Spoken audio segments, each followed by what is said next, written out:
Okay, so welcome everyone. For anyone who's already logged on to our event tonight, welcome. We're so glad to have you here.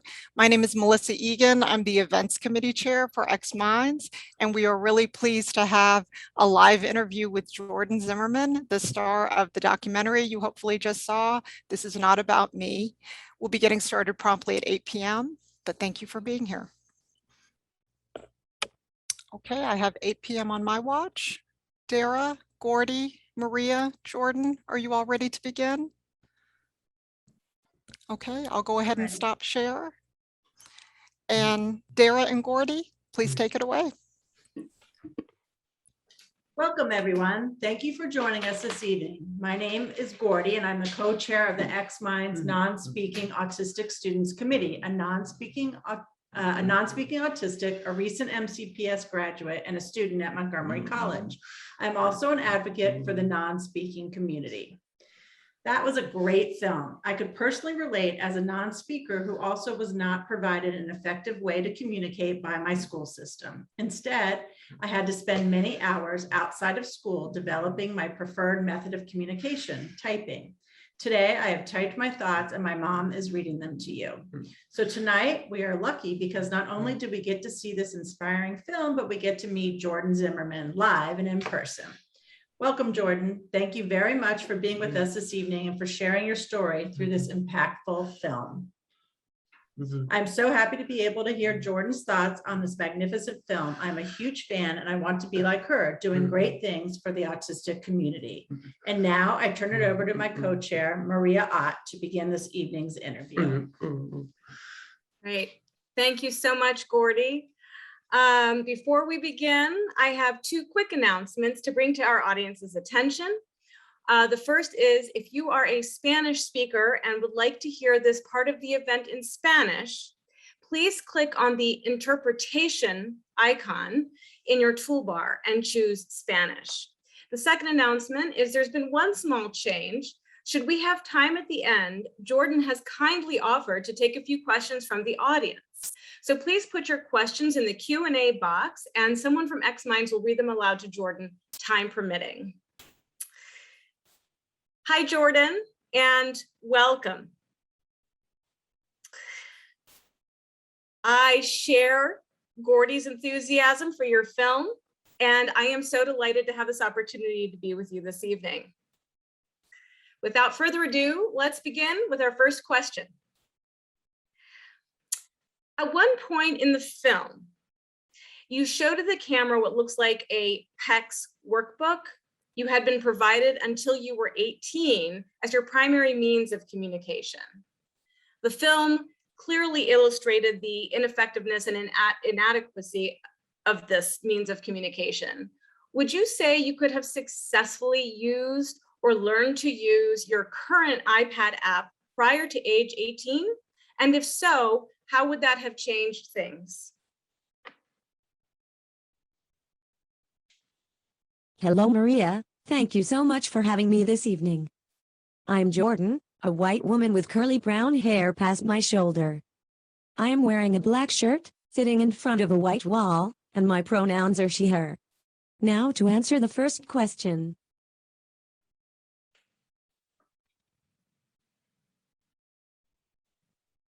I was provided the PECS book very inconsistently, but pictures and symbols were always used a lot throughout my various environments.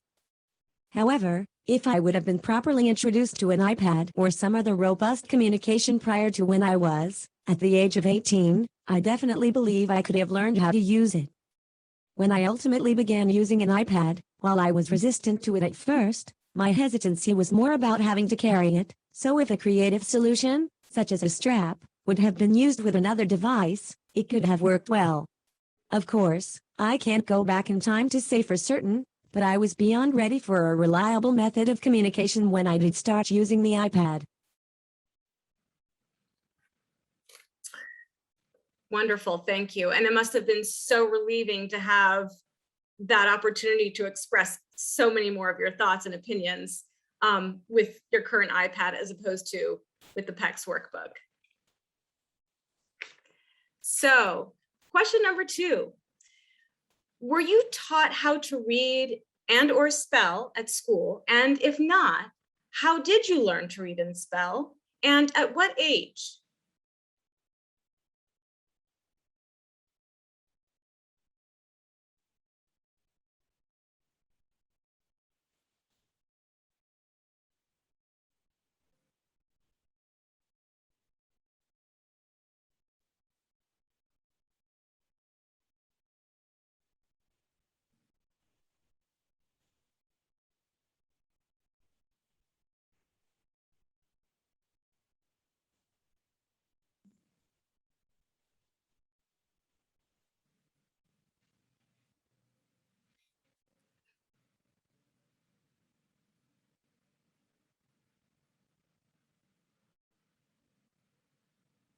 I was not explicitly taught how to read or spell. I don't believe we give our environment enough credit in the ability to naturally create a print-rich space and teach literacy. There were words and conversations all around me that I was constantly looking at and listening to. This was huge, and I think it played a fundamental role in inadvertently providing me with various lessons that I otherwise would not have had. In fact, I learned legal terminology just from listening to my parents discuss issues around my schooling. I definitely have gaps in my skills from the non-explicit instruction, but I can still convey messages and get different needs addressed.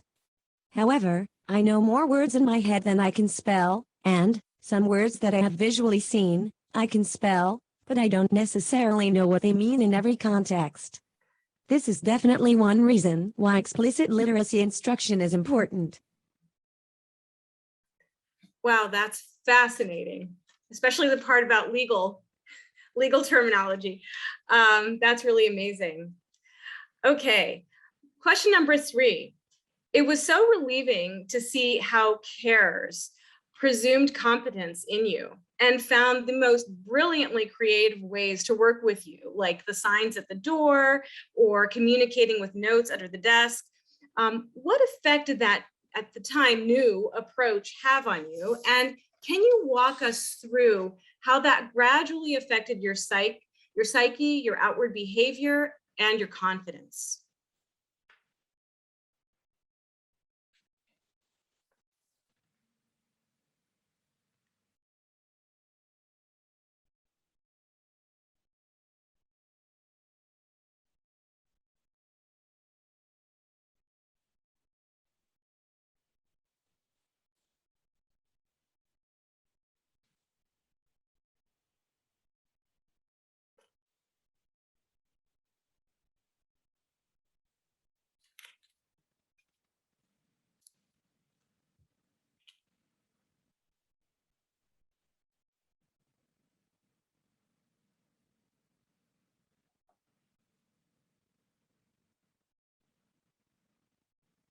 I first started attending CARES during the summer of 2014.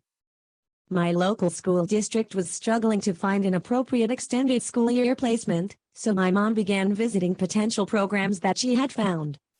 Once she toured CARES and had discussions with the school staff, the plan was for me to only be there for the summer, mainly because I wanted to be at my high school, where I believed I belonged. I spent the summer at CARES, running out of the school almost every chance I got. I was extremely unhappy, but I slowly started building connections with the staff. Before the next school year began, there was an Iep meeting where my school district of residents felt that I needed the continuous structure and support that CARES offered. As you can imagine, this was hard to hear and process for many people.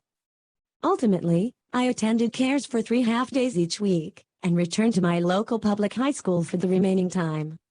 While I was at CARES, I was taught what it means to be respected instead of constantly rejected. Everyone at CARES wanted me to be myself, so if that meant I was going to work under a desk, that was okay. My behaviors were never mistaken for an absence of ability, which had a tremendous impact on me. I was shown and I was able to demonstrate that I had something to contribute through art and writing, that I could give back and that I have potential. While the film doesn't go into all the logistical aspects, it's important to consider whether I would have made as much progress if I only would have attended CARES, especially given that I didn't want to be there or in segregated space.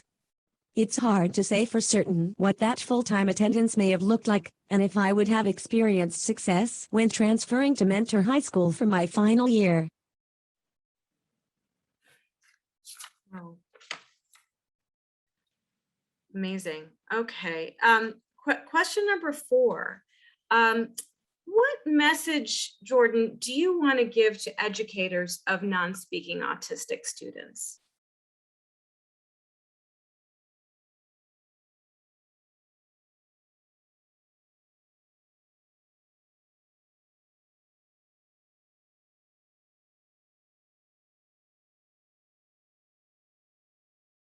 Not everyone's body is under the complete control of their mind.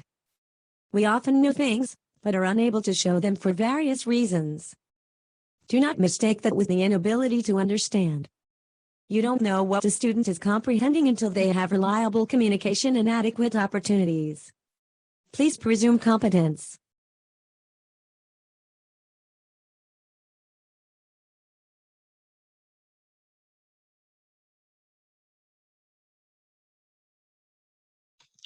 I have no idea how I just muted myself. Sorry about that. Uh, one other question. So as you know, I am the mother of a non-speaking daughter. She's a 9-year-old non-speaking autistic little girl. What message do you want to give parents like me of non-speaking autistic students?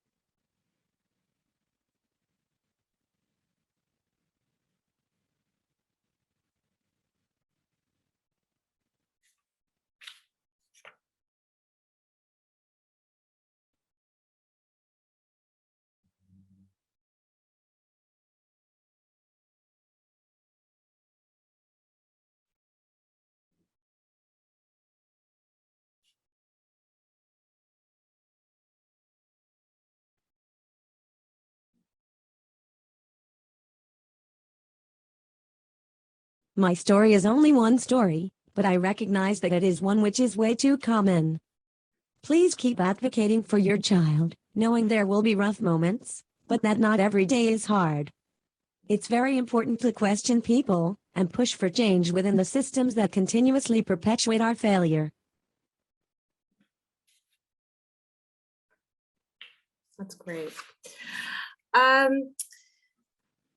Jordyn, you and Gordy, my co-chair, are part of a growing number of non-speakers who have enrolled at college or university. In fact, the last time I checked, there were over 40 US colleges and universities that have enrolled students with speech-related disabilities. Can you tell us any major differences in your experience as a non-speaker in the college setting?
The transition to college was very difficult for me.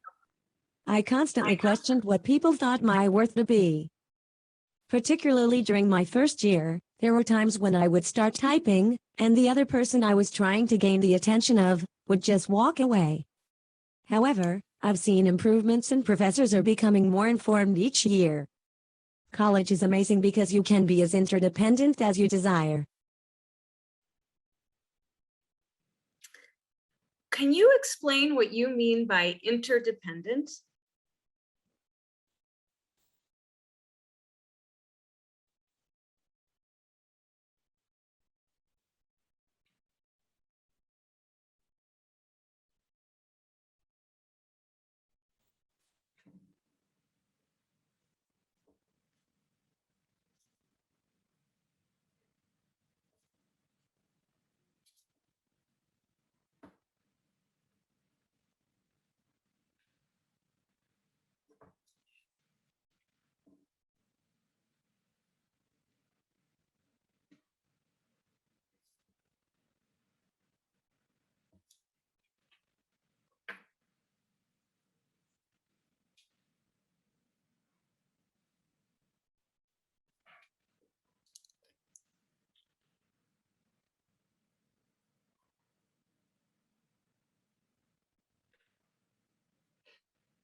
Thinking of college in particular, I have never met one other student who is completely independent.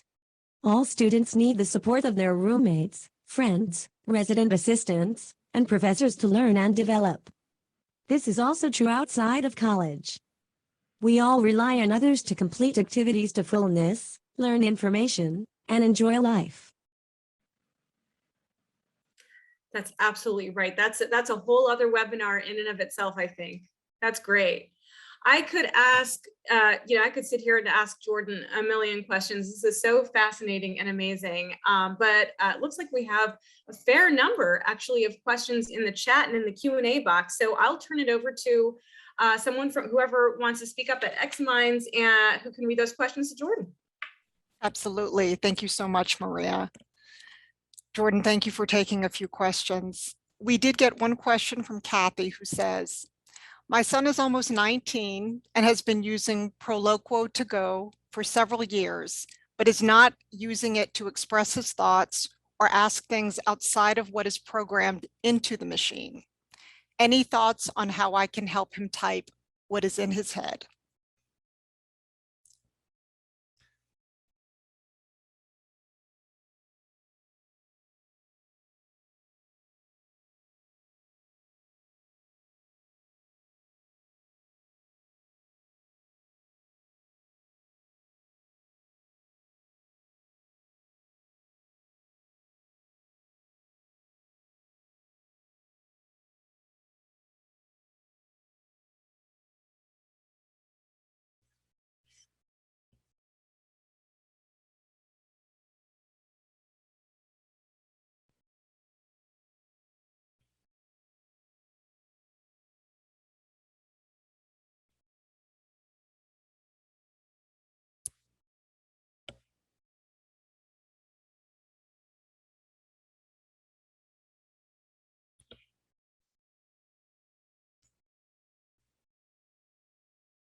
As you may have seen in the film, I had a principal who constantly modeled typing.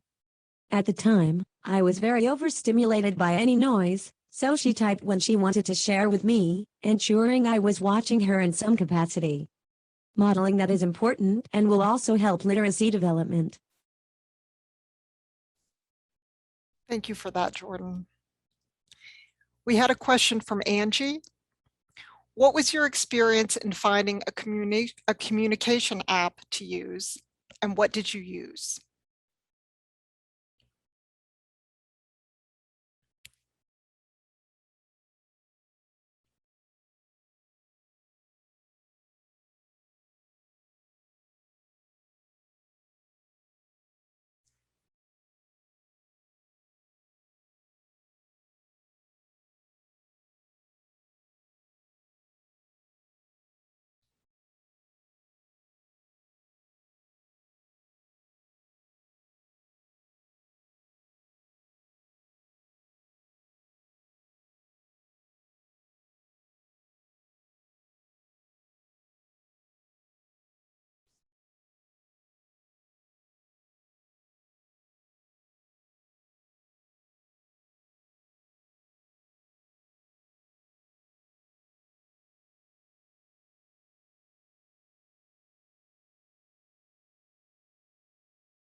I started with the Conover Company Functional Communication System, which is no longer available, but it was real images. I then moved to Symbols, eventually Proloquo to Go. I now use Proloquo for text. However, what works for me will not work for everyone, and it's so important to give the individual autonomy in choosing what they believe will work. Those are great points. Thank you, Jordyn. Here's a question on social skills. Are social skills still a big challenge for you? And are you able to date at all, or do you have the desire to date?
Social skills were never a challenge for me in the way it's portrayed in film. I sort of ignore society's expectations and do what my body needs. At this point, I do not have a desire to date. Thanks for that, Jordyn. One more question on social skills. Did you experience social rejection? And have you found a community of peers? If so, where and when did you find them?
I have had amazing opportunities to meet diverse groups of people who I remain connected with. Not being able to speak does not mean that I'm not social. In fact, I am super extroverted. I've met people in DC, at college, in Boston, and many other places. Thanks for that, Jordyn.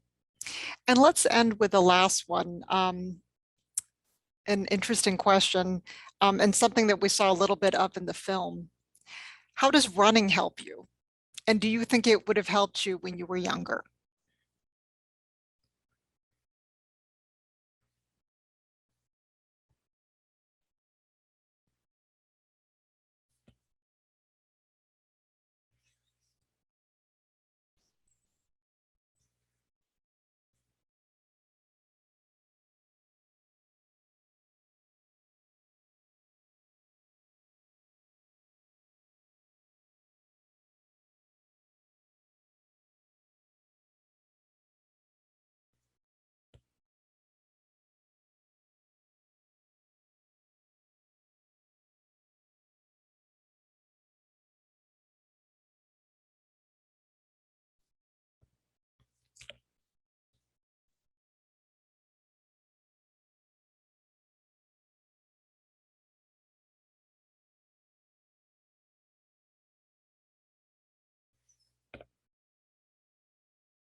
Running helps to stimulate my body in a way that allows me to handle other sensory experiences throughout my day. I can't say for certain that it would have helped when I was younger, but I definitely ran. Jordyn, thank you so much for taking those live questions. I apologize we can't take any more, but everyone, thank you for submitting them. I hope that we had a good sampling. Maria, I believe you had a few more words that you wanted to mention. Yes, thank you so much, Melissa, and thank you, Jordyn. On behalf of all of us who had the pleasure of sharing this evening with you, thank you so much, Jordyn, for this powerful film. As always, your message is delivered with eloquence and in a way that touches humanity. Thank you also for your generosity in spending some time with us this evening. We know you are in high demand on a national level and appreciate your spending the evening with us here in Montgomery County. Thank you also to Gordy and Dara for your participation this evening. I wanted just to emphasize quick one of the links that xMinds put in the chat, and I believe in some of the communications to our audience, all of which are extremely resourceful and helpful, I find. One in particular I'd like to highlight is a toolkit for educators of students who cannot rely on speech to communicate. This is, you can also find this on the This Is Not About Me film website. It's a wonderful toolkit that provides excellent advice for educators of non-speakers, and I highly suggest the audience take a quick peek and distribute widely to your community. Educators, providers, family, friends, the community at large. There's a lot of important stuff in there that I think folks will find very helpful, and certainly our non-speaking community would greatly appreciate, I'm sure. So without further ado, I'll turn it over to xMinds, and thank you so much once again, Jordyn. Once again, I just wanted to thank Jordyn, Maria, Dara, Gordy for your time here with us tonight. At this point, we'd like to end our webinar and our event by inviting you actually to please fill out a feedback survey for this event before you log off tonight. I also wanted to invite everyone to our next xMinds event, which will be 7:30 to 9 p.m. Tuesday, November 16th. We'll be having the topic supporting reentry to school for autistic students, a trauma-informed approach, and hearing from a panel consisting of Dr. Eric Rosen, who's with the National Association of School Psychologists, and Maxwell Schneider, a Brooklyn-based therapist and autistic, and hopefully another special guest. We look forward to that. It's already on our website, and we invite you all to register for it. So again, if you would please fill out the evaluation before you leave tonight. We thank you so much for being here, and everyone, please have a good night.